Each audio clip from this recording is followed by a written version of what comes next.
Le titre de mon message ce matin, c'est « Une porte à traverser avant qu'il ne soit trop tard ». Et peut-être que vous avez déjà une idée de ce dont je vais vous parler, mais cette porte, elle est vraiment, vraiment importante. Et c'est vraiment une vérité essentielle sur laquelle on va se poser quelques instants ce matin. C'est sur ce chemin qui mène à Jésus et ce chemin sur lequel on est appelé à marcher tous les jours. Tous les jours, tous les jours, tous les jours. Et on voit dans le livre de Luc, au chapitre 13, que Jésus allait de ville en ville pour annoncer le royaume de Dieu. Il faisait des miracles, il enseignait les foules. Les gens étaient transformés de cette rencontre qu'ils avaient avec Jésus. Tous les gens qui ont rencontré Jésus, ils sont tous repartis différemment. Et alors qu'ils allaient de ville en ville et de village en village, un jour, il y a un homme qui est venu voir Jésus. Et il lui a posé une question très intéressante. Et j'aimerais, ce matin, faire une petite mise en situation. Et j'aimerais que vous vous mettiez à la place de Jésus. Et vous allez imaginer qu'une personne va venir vous poser exactement la question qu'ils ont posée à Jésus. Et vous allez essayer d'y répondre dans votre tête. Vous êtes d'accord avec ça? Vous êtes prêts? Vous êtes prêts ou pas? Oui. Amen. On va regarder au verset 22. Il y a un homme, une personne qui est venue voir Jésus et qui lui a dit ceci. « Seigneur, est-il vrai que seulement peu de gens seront sauvés? Seigneur, est-il vrai que peu de gens seulement seront sauvés? » Il y a un homme qui a posé cette question à Jésus.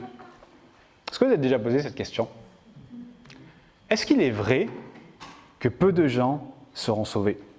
Et si on allait dans la rue, on va pousser la mise en situation, qu'on allait dans la rue et qu'on allait questionner les gens en disant « Est-ce que vous pensez que vous irez au paradis pour être avec le Seigneur? Est-ce que vous pensez que vous serez sauvés ?» Vous avez déjà posé la question « Que se passera-t-il pour ces gens à la fin de leur vie lorsque Jésus reviendra? Que se passera-t-il pour la majorité des gens qui vivent sur cette planète aujourd'hui et qui ont vécu sur cette planète jusqu'à aujourd'hui? Qu'est-ce qui va se passer pour eux? Est-ce qu'ils iront au ciel? Ou est-ce que seul un faible reste pourrait y aller tandis que la majorité ira en enfer à l'heure d'aujourd'hui et plus tard dans un lieu qui est au moins aussi terrible qui s'appelle l'étang de feu? C'est cette question qu'ils ont posée à Jésus. Vous savez, il y a bon nombre de personnes qui ne croient pas en Dieu, qui ne croient pas à l'existence de l'éternité, du ciel ou de l'enfer, mais il y a une croyance pourtant tellement populaire et je crois vraiment très présente en Occident qui suggère qu'en fait, à notre mort, on ira au ciel. Je ne sais pas pour vous, mais moi je ne suis jamais allé à un enterrement où un jour le gars qui gère l'enterrement va dire « Voilà, on est là aujourd'hui pour dire adieu à Robert, qui maintenant va passer l'éternité en enfer. » Vous êtes déjà allé à un enterrement, entendu ça? Jamais on entend ça. Jamais on met en situation la possibilité qu'en fait, les hommes ne vont pas aller au ciel. Jamais on entend un enterrement en disant « Il a fait ce qui était mal toute sa vie et maintenant il est là en enfer pour l'éternité. » Jamais on entend ça, parce qu'il y a cette croyance populaire de justification. Où on est là, on dit « Ah, c'était une bonne personne », on loue ce qu'a été la personne, en disant « Elle était bonne, elle était gentille, elle était tellement paisible, elle a fait du bien partout où elle allait. » Et on met en valeur ce qu'a été la personne tout au long de sa vie, en se disant que du coup, cette personne, parce qu'elle a été gentille ou en tout cas pas trop méchante, elle est justifiée. Et c'est une justification qui n'est pas une justification par la foi, pas une justification par les œuvres, mais une justification que j'appellerais par la mort. En fait, on croit que pour rencontrer Dieu, pour aller au ciel, la seule chose qu'il faut faire, c'est mourir. Comme si mourir allait nous amener à être au ciel. Comme cette bonne vieille chanson le dit, on ira tous au paradis. On ira tous au paradis. Et puis, on ira tous au paradis parce que Dieu est bon et que sa grâce et son amour sont vraiment grands et que les gens ne sont pas si mauvais après tout. Et puis la majorité des gens, franchement, c'est vrai, quand on y réfléchit, ils sont quand même plutôt bons. Alors, ils devraient aller au Seigneur, hein Jésus? Il devrait aller avec toi quand ce sera terminé. Ou pas? Ou peut-être pas? Ou peut-être que, en fait, il y aura juste un faible reste qui sera sauvé. on se dit, combien de gens se disent, mais l'enfer doit être réservé pour des gens terribles, des gens comme Hitler, Staline, Pol Pot, tout ce que vous voulez, ces gens qui ont vraiment commis des atrocités. Mais pour la majorité des gens, non, quand même pas, parce que après tout, on a quand même des vies qui vont bien. Mais cet homme va poser cette question à Jésus. Il va lui dire, « Seigneur, est-il vrai que peu de gens seulement seront sauvés ?» Et Jésus va lui répondre quelque chose de très très intéressant. Il va dire et aux personnes présentes, écoutez bien, « Efforcez-vous d'entrer par la porte étroite. Car je vous le dis, beaucoup chercheront à entrer, mais ils ne le pourront pas. » Et on voit également qu'à la fin du sermon sur la montagne, Jésus va dire quelque chose de similaire. Dans Matthieu 7, des versets 13 à 14, il dit « Entrez par la porte étroite, car large est la porte, spacieux est le chemin qui mène à la perdition. Et il y en a beaucoup, beaucoup qui rentrent par là. Mais étroite est la porte, resserré est le chemin qui mène à la vie, et il y en a peu qui les trouvent. » On voit dans ces passages que Jésus il donne deux contrastes.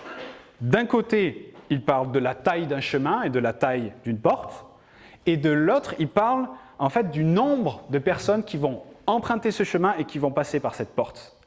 Et ceux qui vont sur le chemin large, qui mène à la destruction, Jésus il dit quoi ? Il dit qu'ils sont nombreux. Ils sont nombreux.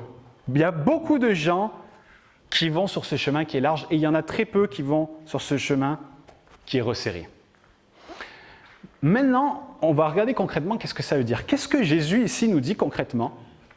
Il nous dit qu'en fait, la plupart, voire la vaste majorité des gens que vous connaissez et que je connais, finiront en enfer.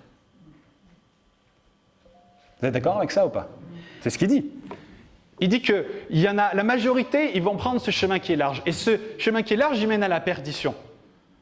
Et que le chemin étroit, il y en a très peu qui le prennent. Donc il dit d'une manière très logique que la plupart des gens que vous connaissez et que je connais finiront en enfer.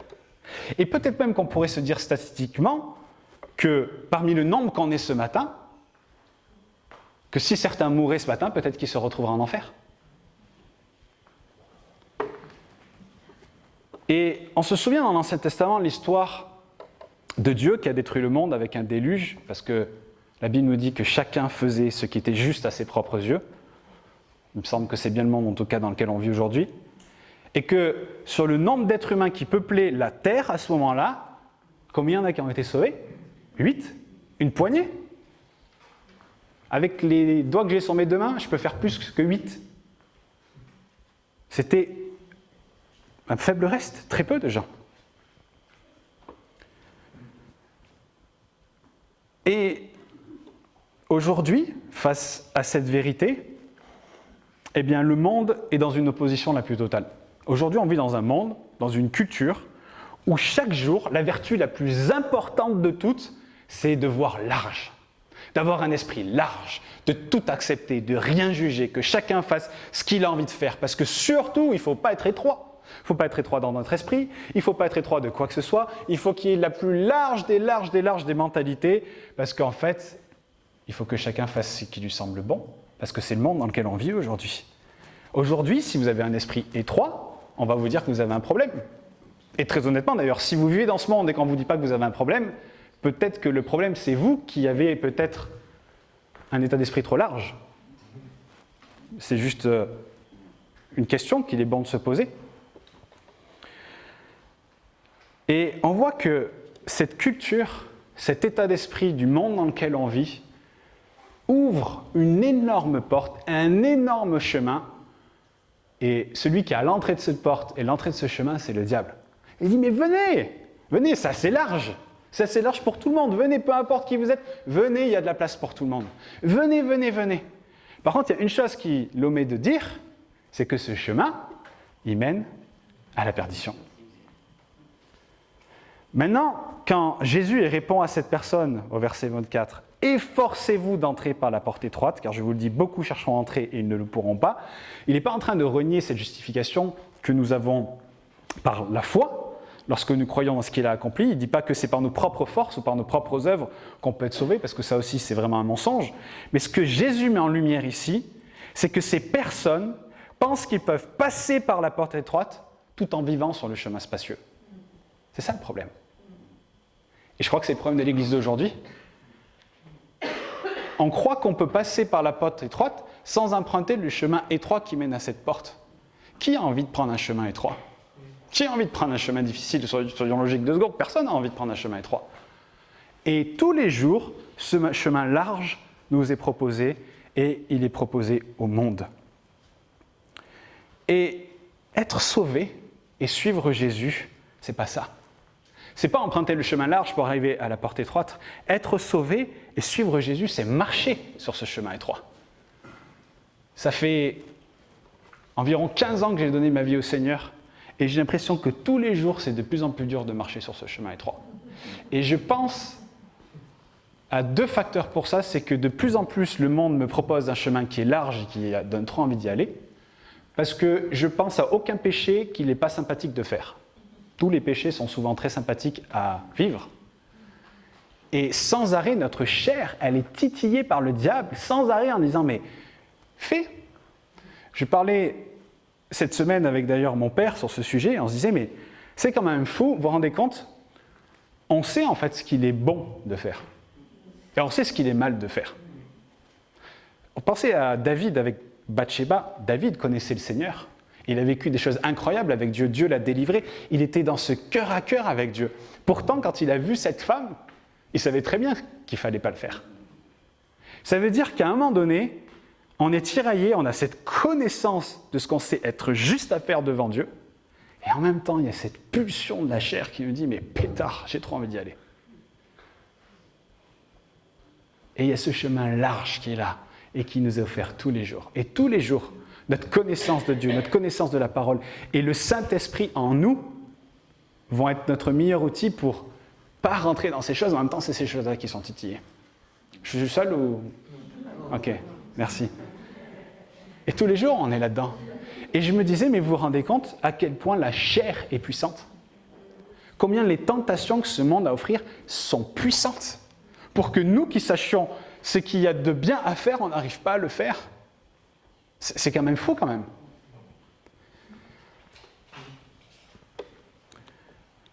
Mais on est appelé à marcher sur ce chemin étroit, aussi difficile que cela puisse être. Mais il y a un problème, c'est que Jésus ne s'arrête pas là. Il ne s'arrête pas là à propos des peu et des nombreux, et des larges et des étroits. Parce qu'il va dire après, écoutez bien ceci, le moment viendra où le maître de maison se lèvera et il fermera la porte. Et vous serez dehors. Et vous vous mettrez à frapper à la porte en disant « Mais Seigneur, Seigneur, mais ouvre-nous! On veut rentrer, Seigneur, ouvre-nous !» Et qu'est-ce que va répondre Jésus ? Dans l'évangile de Matthieu, d'ailleurs, j'avais oublié ça, dans l'évangile de Matthieu, qu'est-ce qu'ils vont dire ces gens ? Ils vont essayer d'ouvrir, dire « Seigneur, ouvre-nous, ouvre-nous, ouvre-nous !» Et il ne va pas ouvrir la porte. Et ces gens-là, ils vont commencer à balancer leur CV. « Mais Seigneur, Seigneur, mais on n'a pas chassé des malades en ton nom, on n'a pas guéri des malades, on n'a pas chassé les démons, on n'a pas amené des centaines d'âmes à Christ. Est-ce que je n'ai pas prêché devant l'église? Est-ce que je n'ai pas fait ci, je n'ai pas fait ça ?» Et ils seront là à dire « Mais Seigneur, mais on te connaît en fait, on a fait des choses pour toi. » Et Jésus leur dira « Mais vous êtes qui en fait ?» Il dira « S'il vous plaît, partez. Partez, vous ouvriers d'iniquité. Vous qui commettez l'iniquité, vous qui commettez le mal. » Jésus connaît tout le monde. Jésus nous connaît-elle si bien qu'il sait combien on a de cheveux sur notre tête. Bien sûr qu'il connaît tous ces gens. Ce que Jésus dit ici, c'est qu'il, certes, il les connaît, mais il ne les connaît pas de manière salvatrice. Il ne les connaît pas comme ces rachetés de Dieu. Ces hommes et ces femmes qui ont été rachetés par le sang de Jésus. Et il dit, je ne vous connais pas. Je n'ai pas de relation avec vous. Je ne peux pas vous entendre frapper à la porte. C'est maintenant trop tard. C'est terminé. C'est fini. Et moi, j'aimerais vous poser une question ce matin. c'est est-ce que parfois, et aujourd'hui, on ne se trompe pas sur l'état de notre âme? Quel est l'état de notre âme devant Dieu? Quel est l'état de ce que nous sommes?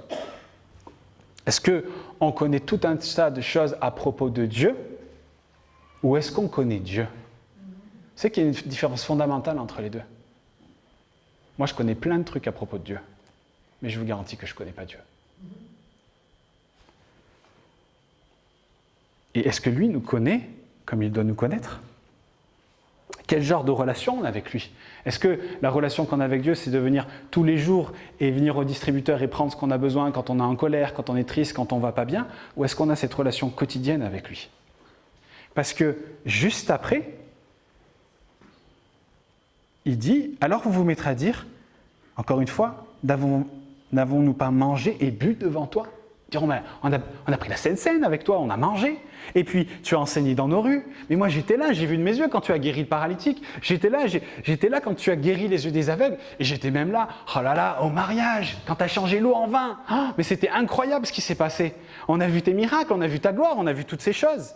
Mais dira, je ne vous connais pas, ni ne sais d'où vous êtes, retirez-vous de moi, vous tous ouvriers d'iniquité. C'est des gens qui ont l'air très spirituels dans les faits, qui ont assisté à toutes les réunions, qui ont suivi Jésus partout. Mais en fait, apparemment, il leur manquait l'essentiel. Et il va ensuite décrire quelque chose d'encore plus terrible. Il va décrire l'endroit où ces personnes vont aller et la réponse humaine que ces personnes vont avoir lorsqu'ils vont arriver dans ce lieu qu'est l'enfer. Vous êtes déjà demandé ce que font les gens en enfer en ce moment?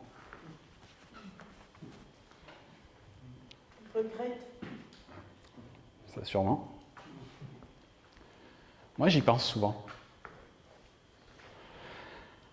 Jésus ne donne pas un descriptif de ce qui se passe en enfer, mais il nous donne deux réactions des personnes qui vont aller là-bas pour l'éternité.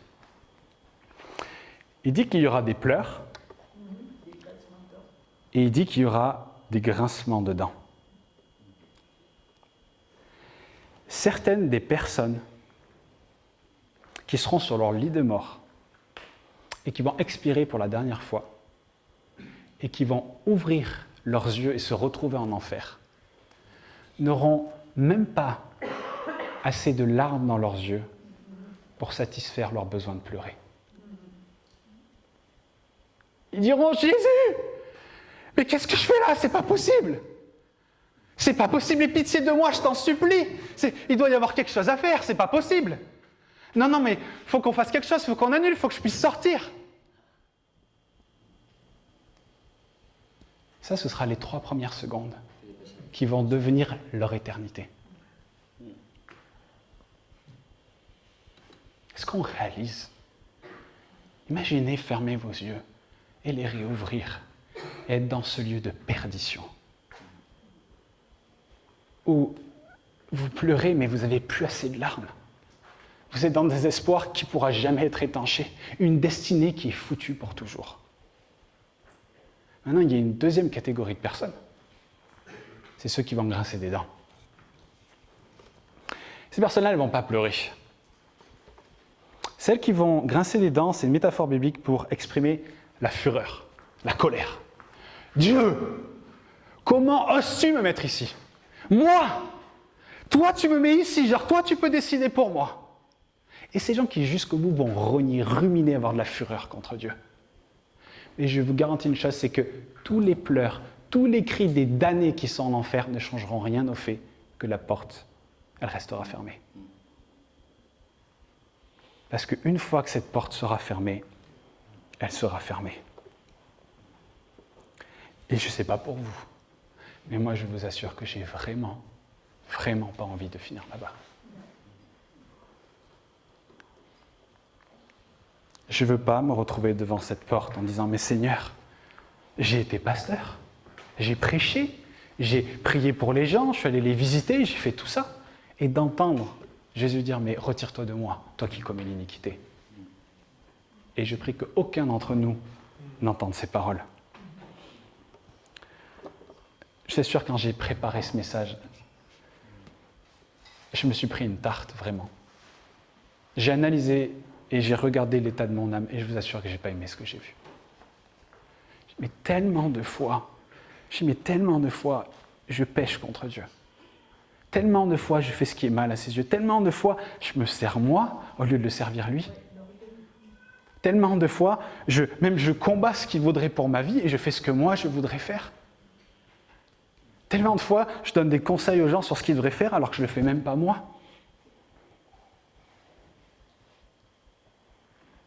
Je dis, mais Seigneur, mais je te demande pardon pour ce que je suis. Pardon pour la misère et l'état misérable de ma vie. J'ai besoin de ton sang. J'ai besoin de ton pardon, j'ai besoin de ta vie. On a tous besoin de Jésus. Et honnêtement, sans Jésus qui serait mort à la croix, mais aucun problème que je mérite d'être là-bas. Chacune des actions que j'ai faites dans ma vie me destine à être là-bas. Mais Jésus est mort à la croix. Et son sang m'a racheté. Mais je prie que personne n'aille là-bas et je vous garantis que je ne souhaite pas ça au pire de mon ennemi. Je ne souhaite même pas ça à des gens comme Hitler, comme tous ces gens qui ont commis des atrocités. Personne ne mérite de subir un tourment aussi terrible que ce qui attend les gens quand ils seront en enfer. Parce qu'à la base, aucune personne ne devait vivre ces tourments. Ça n'a jamais été pour nous. Ça a été destiné à une personne, c'est le diable. Et tous ceux qui disent « je choisis d'être avec lui », iront avec lui. Mais merci Seigneur qui nous a donné un aperçu de cela. Et vous savez, dans la Bible, dans le Nouveau Testament, Jésus a plus souvent parlé de l'enfer que du paradis. Et je crois que c'est vraiment pour ça, pour des fois nous faire cet électrochoc. Et surtout qu'on comprenne l'urgence, déjà pour nous-mêmes, mais aussi du monde qui se perd. Parce que j'aimerais maintenant que vous imaginiez autre chose. Vous avez entendu ce que je vous ai dit sur ces personnes qui se retrouvent dans ce lieu. Qu'ils auront passé de larmes, qui vont se retrouver dans une terreur, une angoisse, une crainte, un désespoir comme jamais ils ont connu. Maintenant, j'aimerais que vous pensiez à vos enfants qui ne connaissent pas le Seigneur, à vos frères, à vos sœurs, à vos parents, à vos petits-enfants. Est-ce qu'on réalise l'horreur de l'endroit où tous ces gens vont se retrouver ?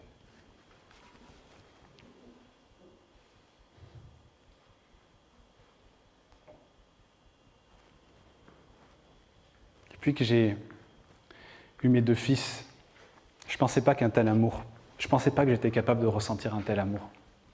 Mais, comme disait Paul, je préférais, moi, aller en enfer pour qu'eux soient sauvés. Parce que je les aime tellement. Et je ne veux pas ça pour eux. Est-ce que des fois on oublie ce qui attend ce monde ? Est-ce qu'on pense à toutes ces personnes qui sont là-bas pour l'éternité ? Est-ce qu'on réalise, sérieux ? Ces gens qui sont là-bas, il n'y a pas de retour en arrière possible, c'est pas possible. Il y a toute cette parabole aussi avec l'homme riche et Lazare. Mais ce que cet homme a ressenti, mais c'est horrible. C'est la pire des tortures.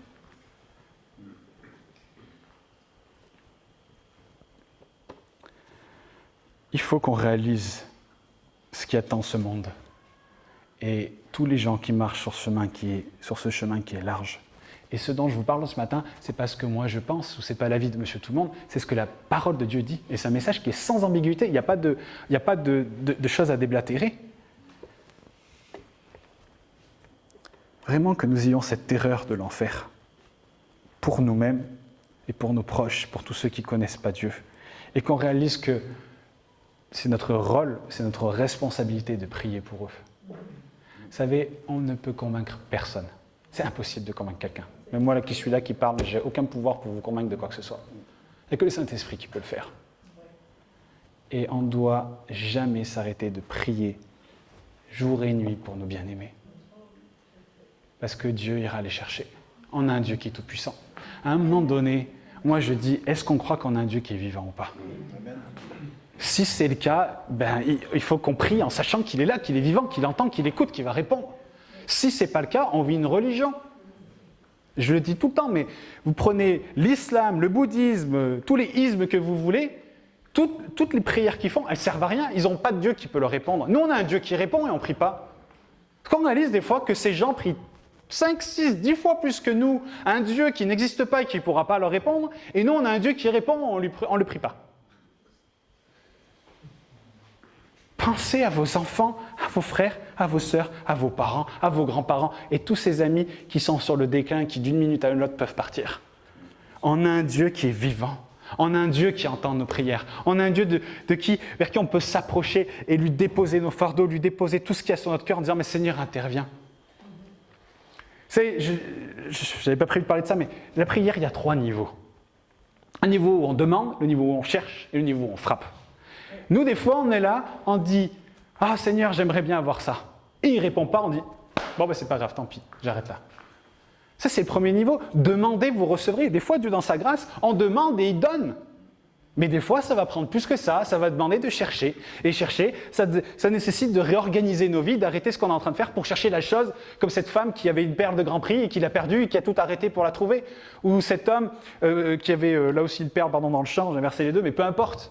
Ils ont réorganisé leurs priorités pour aller chercher ce qu'ils savaient avoir de la valeur. Est-ce que nos frères, nos sœurs, nos parents, nos enfants qui vont aller dans ce lieu terrible, leur vie n'a pas de valeur? Et des fois, chercher, ça va nécessiter du temps. Et des fois, ça ne va pas suffire. C'est quand on cherche et quand on trouve, on gagne une plus grande perspicacité spirituelle. Paul, il a prié 1 fois pour son écharpe dans la chair, pas de réponse. 2 fois, pas de réponse. 3 fois, une réponse. Je pense que ce n'était pas celle qu'il attendait. Qu'est-ce que Dieu lui a dit ? Ma grâce te suffit.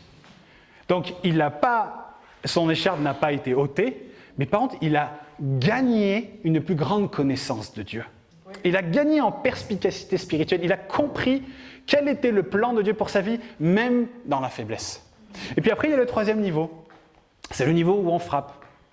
Et on frappe à la porte, et encore, et encore, et encore, et encore, jusqu'à ce qu'on nous ouvre. Je prends souvent cet exemple, mais mon chat, ma minette qui s'appelle Sweetie, quand on la met dehors et qu'elle veut rentrer, mes amis, j'ai une porte en fer avec ses griffes, elle fait oui, oui, oui, oui, oui. Mais elle peut faire ça pendant 2 heures. Et on était déterminés à ne pas lui ouvrir la porte, mais au bout d'un moment, on en a tellement assez qu'on lui ouvre cette porte, parce qu'on veut que ça cesse. Et bien ce niveau où on frappe, c'est ça. Seigneur, je sais que tu es là, réponds. Seigneur, je sais que tu es là, réponds. Seigneur, je sais que tu es là, réponds. Seigneur, je t'en supplie, réponds. Et on fait ça, et on fait ça. Et on fait ça pour nos fils, pour nos filles, pour nos parents, pour nos frères, pour nos sœurs. Et assurément, Jésus va ouvrir la porte. Mais ça prend du temps. Il faut qu'on réalise cette mission qui est la nôtre, cette responsabilité qui est la nôtre, qu'on ne fuit pas devant nos responsabilités d'avoir la connaissance. Parce que celui qui sait et qui connaît, il lui sera demandé plus. Parce que quand on sait, on est responsable. Et nous savons. Et c'est pour ça que Jésus, et je vais terminer là-dessus, va expliquer une notion très importante, mais il l'a parlé avant de cette notion, une vérité essentielle. Au verset 18, il dit « À quoi le royaume de Dieu est-il semblable ? À quoi est-ce que je pourrais le comparer ? Il est semblable à un grain de moutarde qu'un homme a pris et jeté dans son jardin. Il pousse, il devient un arbre, et les oiseaux du ciel habitent dans ses branches. » À de nombreuses reprises, il y a tout un tas de gens qui sont venus auprès de Jésus parce qu'ils se demandaient qu'est-ce que c'était ce royaume ? En quoi ça consiste ? Et honnêtement, il y a de quoi. Quelqu'un dit le royaume de Dieu. Mais c'est quoi le royaume ? Qu'est-ce que c'est tout ça ?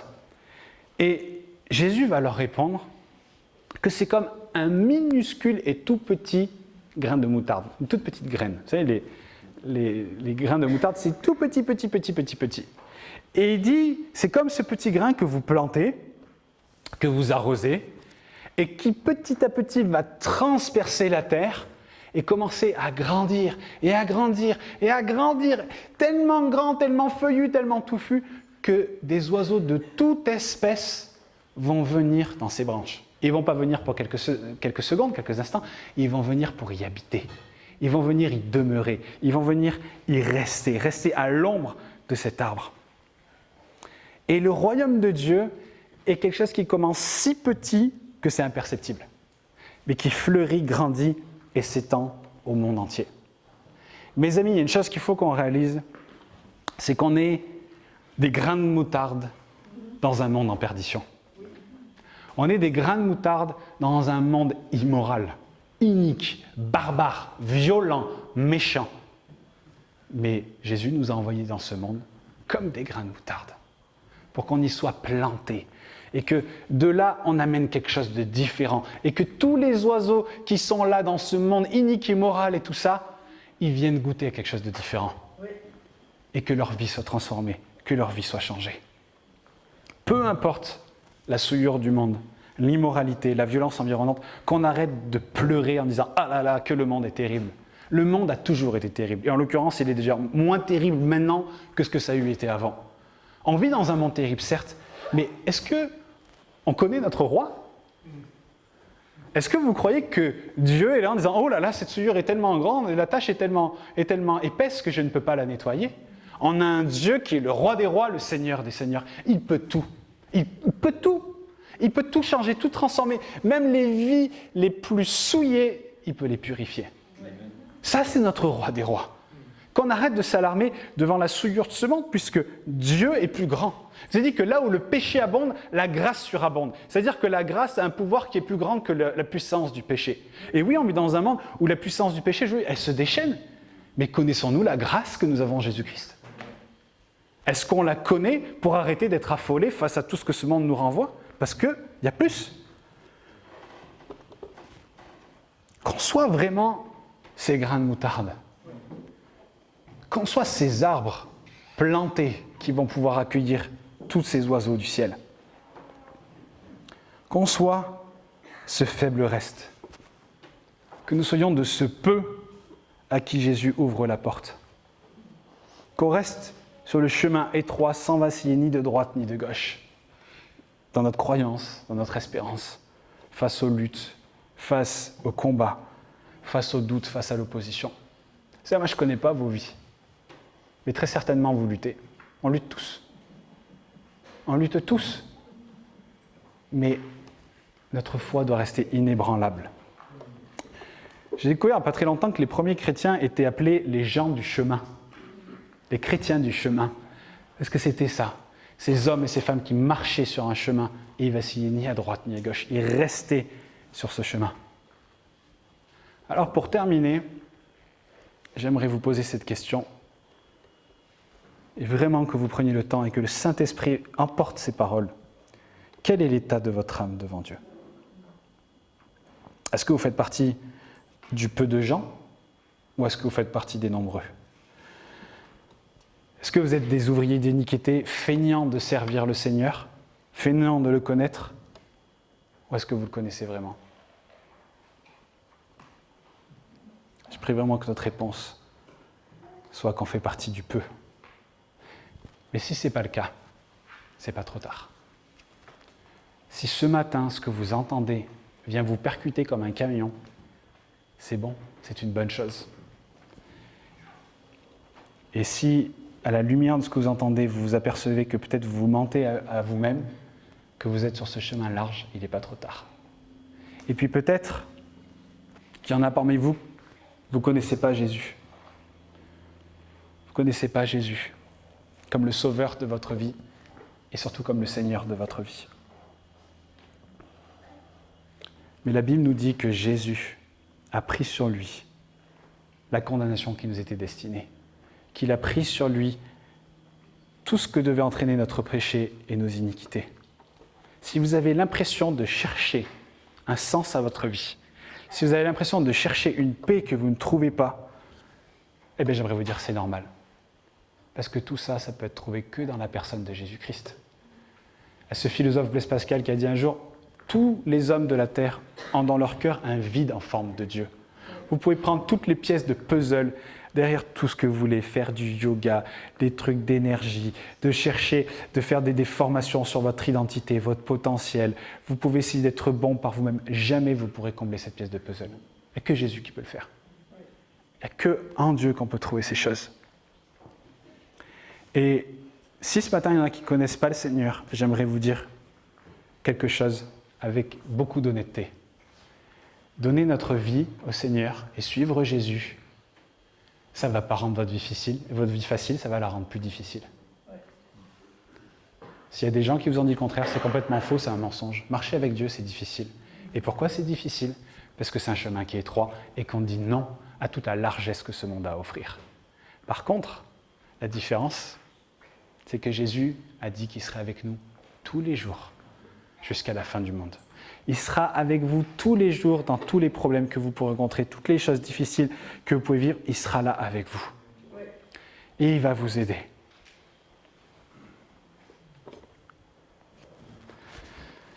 J'aimerais vous inviter à fermer vos yeux.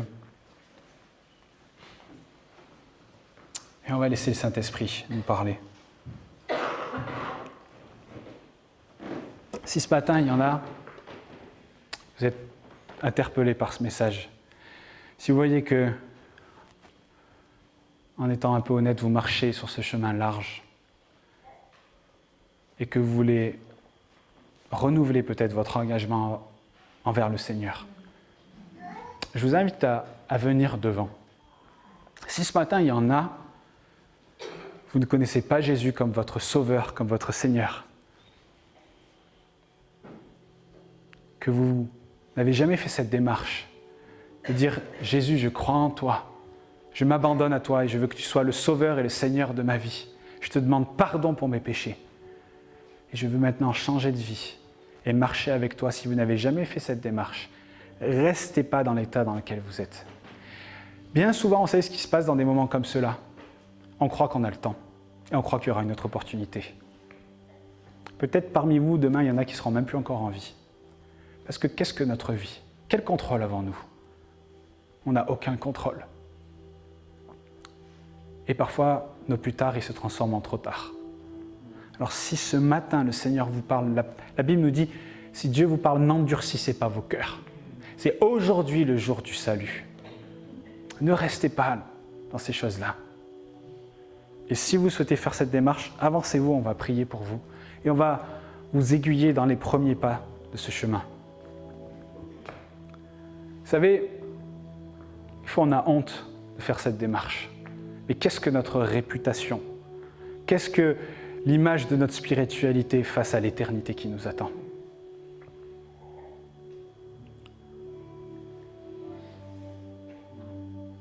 Vous vous dites, je peux faire ça en étant assis sur ma chaise. C'est faux. La Bible nous dit que tous ceux que Jésus a appelés, il les a appelés publiquement. C'est une démarche qui doit se faire devant les hommes. Et il dit que celui qui aura honte de lui devant les hommes, alors Dieu le rejettera devant le Père. C'est une démarche qui doit se faire en étant conscient du prix qu'on est prêt à payer. Parce que vous savez, la Bible nous dit que marcher avec Christ, c'est porter notre croix. Porter notre croix, c'est porter notre identification à Christ. Tous les jours, à chaque seconde, à chaque instant. Pas mentir sur ce que nous sommes. Mais de marcher dans ce monde comme des enfants de lumière, comme des enfants du roi des rois. Alors si ce matin, vous ne connaissez pas le Seigneur, avancez-vous. Si ce matin, il y en a, vous voulez renouveler votre engagement devant le Seigneur. Vous voulez marcher avec lui comme tout à nouveau parce que vous l'avez laissé tomber. Vous avez abandonné la foi pendant peut-être plusieurs mois, plusieurs années. Restez pas comme vous êtes, mais avancez-vous.